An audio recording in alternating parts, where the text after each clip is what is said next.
Many don't know this. Very wise advice from a 75-year-old woman. Have you ever wondered why love, something that once felt so alive, can slowly turn into silence? It doesn't happen all at once. It fades quietly, not because of shouting, not because of betrayal, but because two people who once shared everything start living side by side without truly seeing each other. It's a silent drift, one that leaves a woman lying awake at night, wondering, where did the connection go? This isn't about whether love exists. It's about what happens when love is no longer nurtured. In today's story, we're going to walk alongside a woman named Emily. She's 58 years old, married for over 30 years. She's not in a bad marriage, but she is in a quiet one. For the first time in her life, she begins to question, is this all love becomes? Her journey takes her beyond her daily routine to the doorstep of Ruth, a 75-year-old woman known not for academic credentials, but for something far rarer. Wisdom earned through time, experience, and the quiet observation of hearts in motion. What Ruth shares is not a miracle fix. It's not romance advice from a magazine. It's the kind of insight that gently rearranges everything you thought you understood about connection. By the end of this story, you may find yourself looking at your own relationship differently, more honestly, more hopefully, and perhaps with the courage to begin again. So stay with me, because sometimes the smallest shift in how we see love can bring the biggest change in how we live it. Let's begin. Emily had always believed that love, once found, would simply remain. She met Thomas when they were both in their mid-20s, two dreamers building a life from scratch. In those early years, love felt effortless. Conversations stretched late into the night. There was laughter, spontaneous road trips, and quiet moments that needed no words. It wasn't perfect, but it was alive. Now, 32 years later, she sat at the edge of their bed, staring into the soft glow of a lamp. The house was quiet and Thomas was asleep beside her. But what weighed on her wasn't the silence in the room. It was the silence between them. There had been no argument, no betrayal, just a slow, gradual disappearance of want. They still shared meals, discussed the news, even remembered to wish each other a happy anniversary. But something essential had gone missing. The closeness, the light in his eyes when he looked at her, the way her name used to sound when he said it with affection. Emily wasn't angry, she was lonely. And perhaps the most painful part was knowing that Thomas wasn't cruel or inattentive. He was simply detached, as if their love had turned into a partnership of logistics. Who's paying the bills? What's for dinner? What time is your doctor's appointment? One evening, while sorting through an old photo album, Emily came across a picture of her grandmother. It stirred a memory, something she hadn't thought of in decades. Her grandmother used to speak of a woman named Ruth, an elder who lived outside the city, someone people came to not for quick fixes, but for real clarity. Go see her when your heart forgets how to speak, her grandmother once said.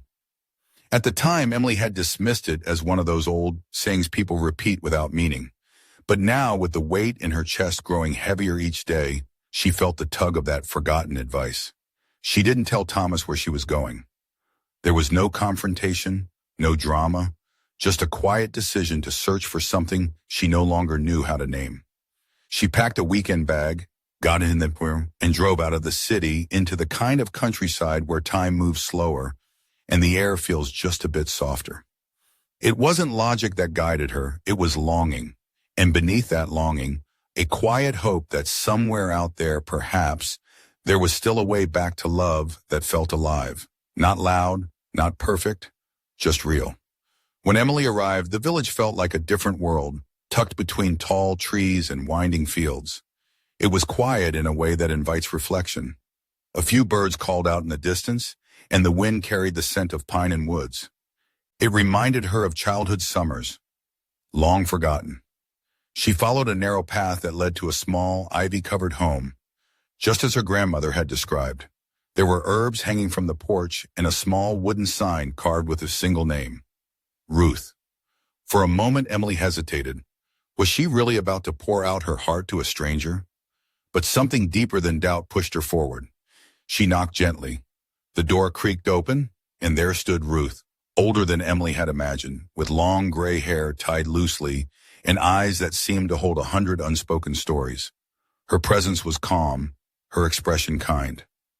Without asking a single question, she stepped aside and said, You've come a long way. Come in. Let's sit. Inside, the room was warm and simple. A fire crackled gently in the hearth, books lined the shelves, and there was a worn rug underfoot with the scent of chamomile in the air. Ruth poured 2 cups of tea and placed one in front of Emily. "No need to rush," she said softly. "Just tell me what's resting on your heart." Emily's eyes stung with tears she hadn't allowed herself to feel. She looked down at her hands and began. "I love my husband," she said quietly, "but I feel invisible. We still live together, we still talk, but we don't connect, not really. I feel like I'm holding on to something that's already slipped away." Ruth didn't interrupt. She simply listened. Emily continued, her voice steadier now. "We've been together for over 3 decades. We raised kids, we built a life, but now it's like we're just roommates. There's no anger, just silence, and I don't know how to break through it."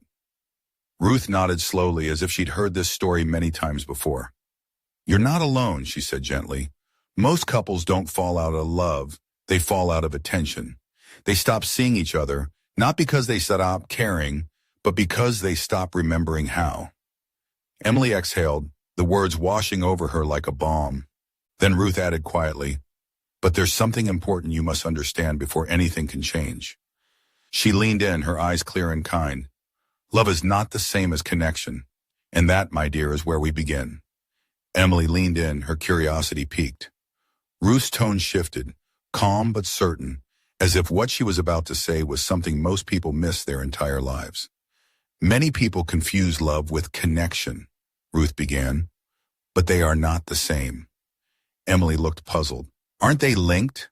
"They are," Ruth said, "but love is the seed, connection is the tending.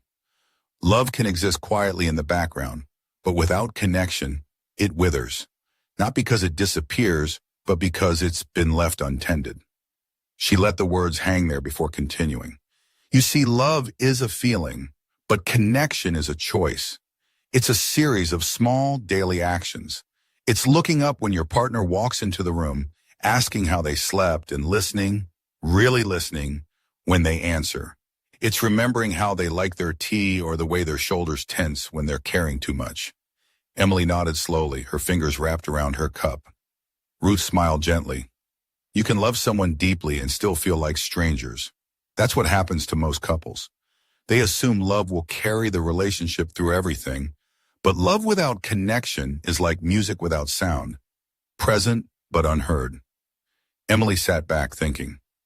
"So," she asked quietly, "what happened to us?" Ruth tilted her head. "What happens to everyone who stops noticing? Routines creep in, conversations shrink to logistics. We begin to assume instead of asking, and eventually the emotional door between us closes, not out of malice but out of habit." There was no judgment in her voice, just truth. Emily thought about the quiet dinners, the mornings spent reading the news side by side without a word, the absence of touch that used to come so naturally.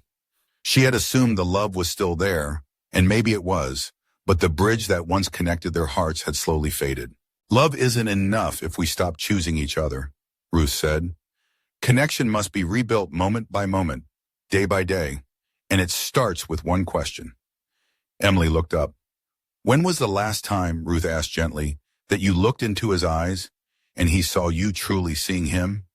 Emily swallowed hard. It had been years, and in that moment she realized this wasn't about grand gestures or dramatic change. It was about attention, presence, effort. Love was the foundation, but connection, that was the work. Ruth stood and walked slowly to the bookshelf near the window, running her fingers across the worn spines of her favorite titles. Then she turned back to Emily with a calm intensity in her eyes. "You want to understand intimacy?" she said. "Then you need to understand this. For women, intimacy begins in the heart, not the bedroom." Emily blinked. "But we've always, he tries." Ruth held up a hand gently. "Trying is not the same as understanding. Most men think affection starts with physical touch. But for a woman, if her heart feels distant, her body will close off, not out of rejection, but out of self-protection." She paused, letting the weight of that truth land. You could be sitting next to each other on the couch every night and still be miles apart. You could share a bed and still feel lonely, Because true closeness isn't just about touch. It's about trust, safety, emotional connection. Emily's thoughts drifted. She remembered the way her husband used to hold her hand while driving, the way he used to brush the hair from her face just to make her smile. Somewhere along the way, those moments stopped, not abruptly, just gradually, replaced by routine, by distraction, by tiredness. He talks to me, Emily said softly, but it's usually about the house, the bills, practical things. And when he touches you, Ruth asked, does it feel like a habit or a question?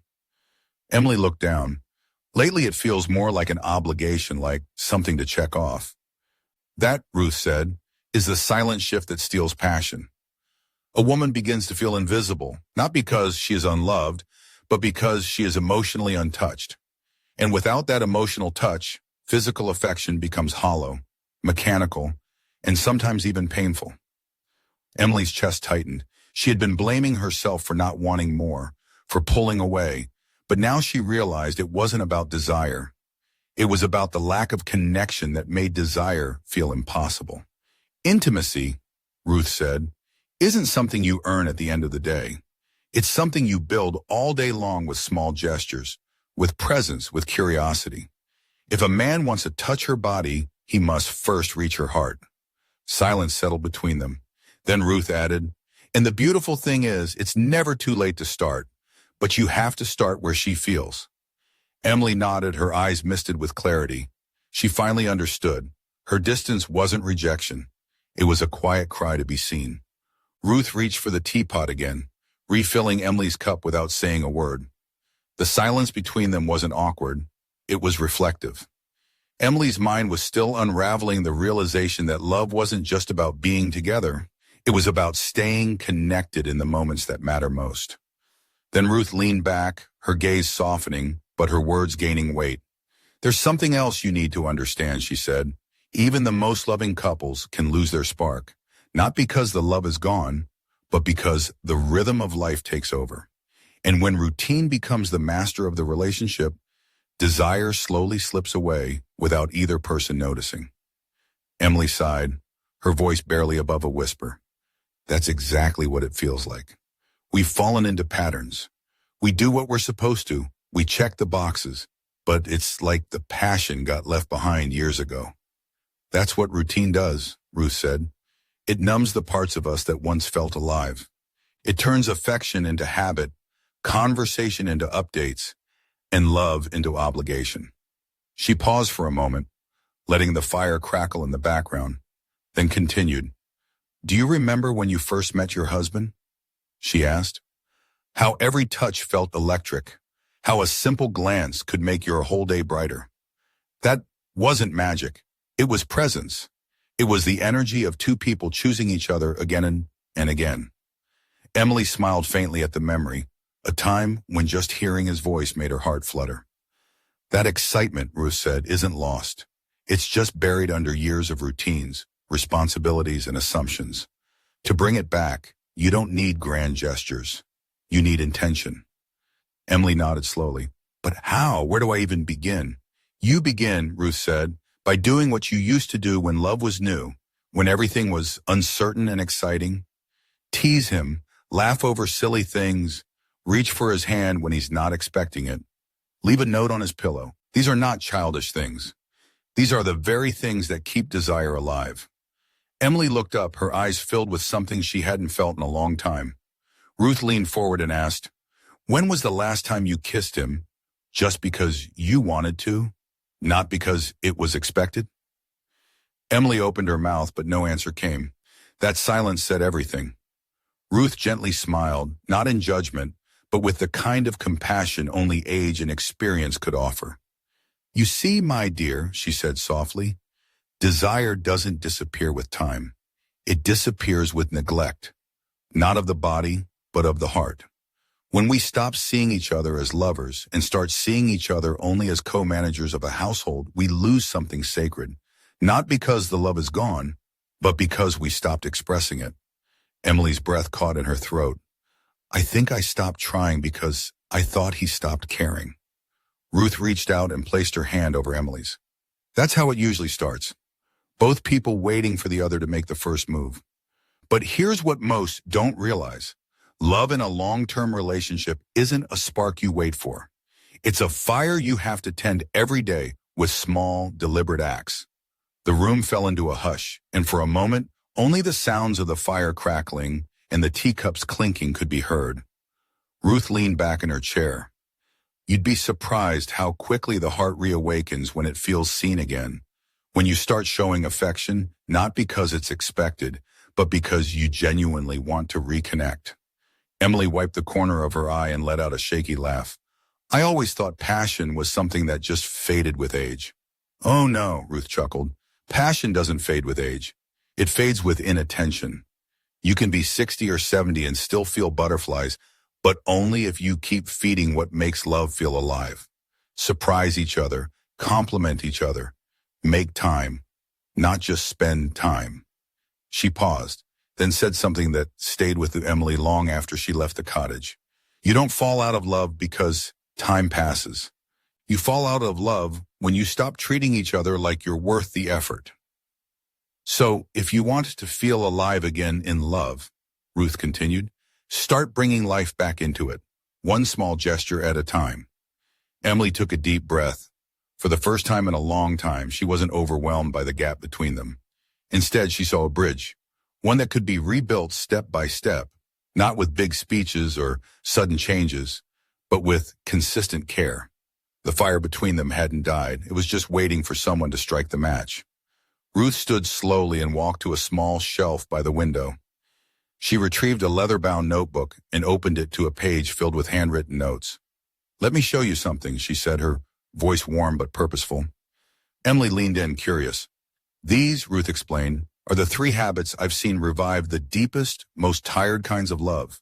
They're simple, but don't let that fool you. The smallest acts, done consistently, are what breathe life back into a relationship. She tapped the first line with her finger. First, emotional presence. That means being truly with your partner when you're together, not just physically.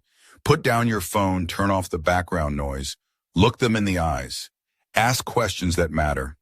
Ask them what they dreamed about as a child, what they're afraid of now, what they hope for in the future. Not because you need answers, but because you want to know them again. Emily nodded slowly, remembering how rarely she and her husband had deep conversations anymore. Their talks were mostly about errands, work schedules, or the thermostat. Ruth continued, second, unexpected affection. Not routine gestures, but moments that feel real, playful, and spontaneous. A hug when he walks in the door, a kiss on the cheek while he's making coffee, a note slipped into his wallet that says, "You still make my heart skip." These things don't cost anything, but they make your partner feel desired, and that's what keeps the connection alive. And third, she said, closing the notebook and looking up, daily appreciation. Tell your partner what you admire about them, not just what they do, but who they are. Say, "Thank you for being patient with me today," or "I'm proud of the man you are." Those words go deeper than any romantic dinner. Emily felt something shift inside her. These weren't just actions. These were bridges between hearts that had drifted, between a past that still mattered and a future that could still be beautiful. Ruth placed the notebook gently into Emily's hands. Write your own version of these habits. Make them yours. It's not about copying what worked for me. It's about discovering what your love needs now and giving it freely, often with your whole heart. Outside, the sun was beginning to set behind the hills, casting long golden rays across the quiet village. And in that stillness, Emily felt ready, not because she had all the answers, but because for the first time in a long time, she knew where to begin. Emily left the cottage with the notebook held gently in her hands, like something sacred. The walk back home felt different, lighter. The trees swayed gently overhead, and the wind felt softer, as if the world had noticed the shift within her.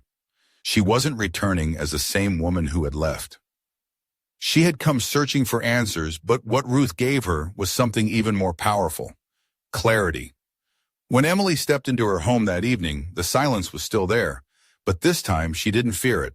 She looked across the room at her husband. He sat at the kitchen table, scrolling through his phone, unaware of the transformation unfolding just a few steps away. She walked up behind him, gently placed her hand on his shoulder and whispered, "I missed you today." He looked up, surprised, not by the words, but by the tenderness in her voice. It had been a long time since either of them had spoken with that kind of softness. That night, instead of sitting apart on opposite sides of the couch, they shared a quiet moment on the porch.